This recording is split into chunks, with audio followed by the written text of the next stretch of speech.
Okay, so today we're going to look at trimming a track. Normally I've been doing videos about trimming the start of a track. In this case, we're going to trim the end of a track, the last couple of minutes. We only want to keep the first 3.5 minutes or so of this particular track. Now, I'm just going to cover all the basics. You may already know all this stuff, but we'll just cover it anyway. So first of all, we download the track from Studio Main, and we do that by clicking on the wrench icon. And then we say download. This will download the track as an MP4 file. It'll be a video and audio in the same file. I've already done that. So this is the track that we wanted to modify. As you can see, the length shows 5 minutes and 50 seconds, but we just want the first 3.5 minutes of it.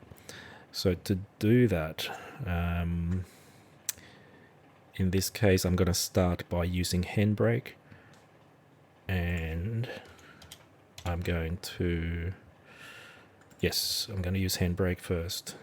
So, yeah, there's a couple of different ways that you can do this, but we'll do it this way. We'll use Handbrake, drag and drop. Okay, so here we're going to, first of all, I'm going to go to the audio tab, and next to codec, I'm going to select auto pass through. The reason for that is if I didn't do this, it will re-encode the audio in the track, and I don't want that. I want to keep the audio the way you recorded it. So to do that, we select auto pass through. So that was step one. Okay, so let me just backtrack. So by default, I think this is a default setting. Handbrake chooses fast 1080p 30 frames per second. I'm happy with that. I don't touch that. It doesn't matter. The main thing that is important, well, maybe that does matter, but so I would just leave that as it is. Fast 1080p 30 and the general presets. It should load that as a default. But the most important part is audio tab and select auto pass through. Next, we go up here where it says chapters, and we're going to select range in seconds instead. So now I can specify if I want to trim this track, if I want to trim the start of it or the end of it, or both. In this case, I just want to trim the end of it, and I just want the first, let's say, 3 minutes and 35 seconds. That's I've listened to the track and I've decided that that's how much I want. Of course, you would have to listen to it first to figure out how much of a track you want to keep. So that's it, 3 minutes 35 seconds, and we start to encode. There may be a couple of other things that you do this. If you haven't used Handbrake before, I would suggest ensuring that your output file is MP4. That's pretty much it, actually. So this is almost finished. We'll have a look at how to do that in a moment. Sorry, this is something that you normally do the first time you install Handbrake. You would go to Tools, Preferences, and Output Files. And here you can say, I believe by default it will be either automatic or M4V, but because we're going to be using Bandhug, we want it to be in MP4. Always use MP4. You can choose a default path. As you can see here, I've created a folder in my videos folder called Handbrake. You can do that if you want. Otherwise, it'll just be dumped in the video folders. So that's it for that. It's already finished, so I'll just exit out of this and I'll go to my videos folder and Handbraked, and here it is. This is the file that we just created or edited with Handbrake. I'm just going to move it to the folder that I prepared for this collaboration. So there you can see 3 minutes and 35 seconds. The original is 5 minutes and 50 seconds. So now I've got a file that I can work with in Audacity.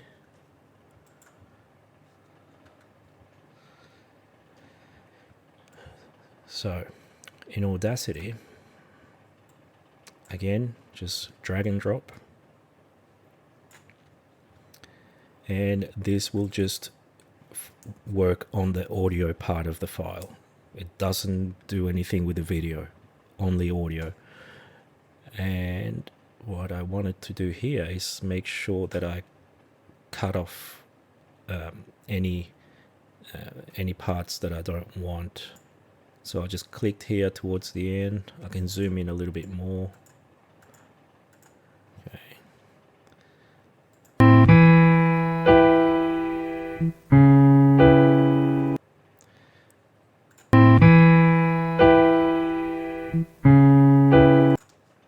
Okay, so this is the second time that I'm doing this on this track, so I'm just trying to remember what I did the first time. So I believe what I did was I just did this.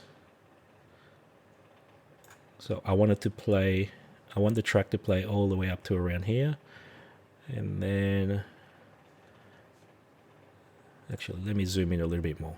Let's make it so. Okay, so around here, I'm going to get rid of this by, I can either cut it or I don't like cutting tracks so much. So what I do instead, most of the time, I go to Effect and Amplify, and I just turn this all the way down. That basically mutes it. Okay. So, and here, to avoid a harsh end to the sound, that actually sounds pretty good. I think when I did it the first time, I must have cut it at a different place, so it was a little bit of a rough end or a sudden end. So what I did the first time around, and I'm going to do it again now, I just selected the last bit. I can probably go a little bit more, something like that. I go to Effect and then Fade Out.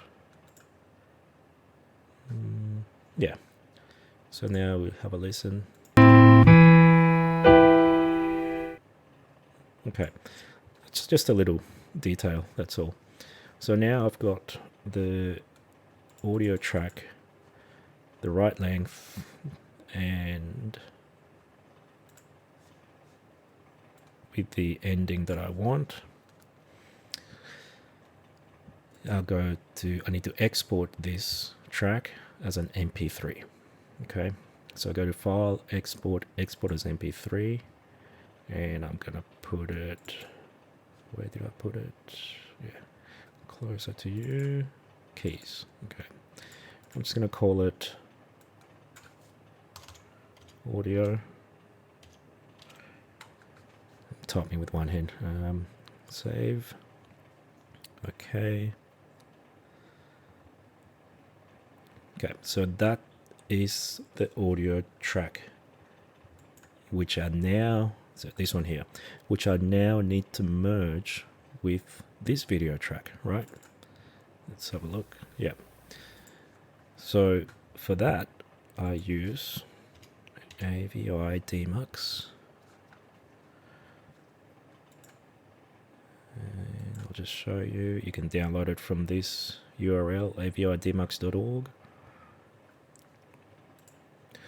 So when I launch this, the first thing that I change is the output format.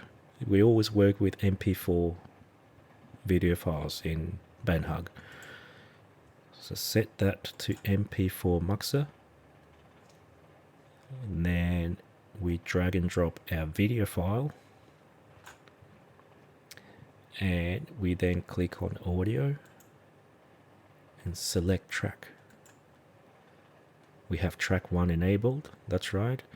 And what we're going to do is we're going to replace the track that was in that file, and we're going to select add audio track. So we're going to replace that track with our audio MP3.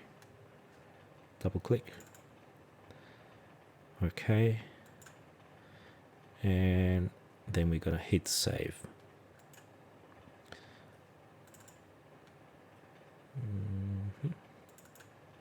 Keys. And I'll just call this combined video audio. Save. It's an MP4 file, yes. And that's it. There are other things that you can do if I'll just stay on Avidemux for a little bit longer. There are other things that you can potentially do. Sometimes when we work with Audacity, or just the way that we record things in Bandhug, sometimes there's a little bit of a lag or a delay between the video and the audio. If that was the case, and if it's not too much, like if we're talking about maybe like within 1 second, within a difference of within 1 second, we can use this shift checkbox to shift the audio within the track by whatever number of milliseconds. So I could type in 200 milliseconds or 500 milliseconds, and that will then try to line up the audio with what we see in the video. From memory, I don't think that's necessary in this track. Let's just have a look at the file that we just merged, we created here. I'll just fast forward a bit.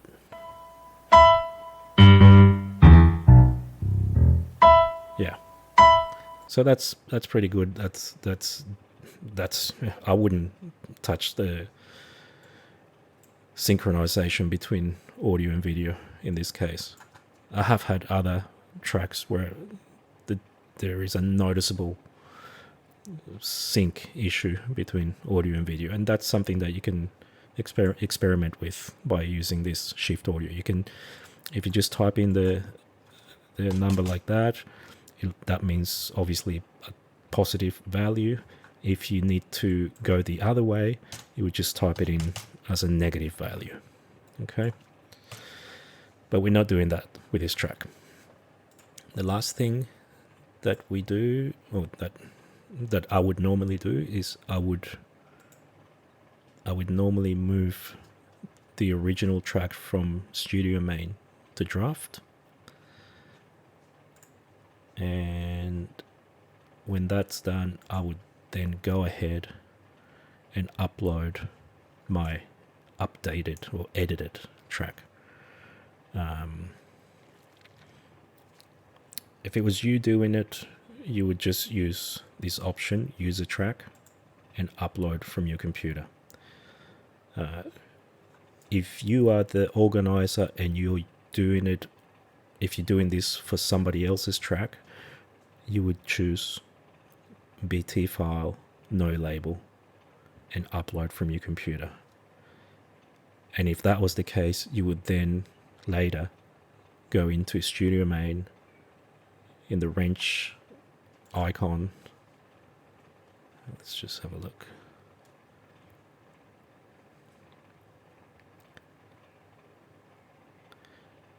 Because when you upload a track as a BT file, you would then have to click on edit info from the wrench icon and assign it to the correct user and select user track, of course. Okay. So, but that's pretty much it. Yeah, so if it's your own track, your own collaboration, you just select user track, upload from your computer, and here you can just you can just drag and drop like that. But I'm not going to do that now because I've already done it. I've already got the file from yesterday or the day before. But that's it. I hope that makes sense. If you have any questions, feel free to send me a message, and I'll try to answer as soon as possible. Okay.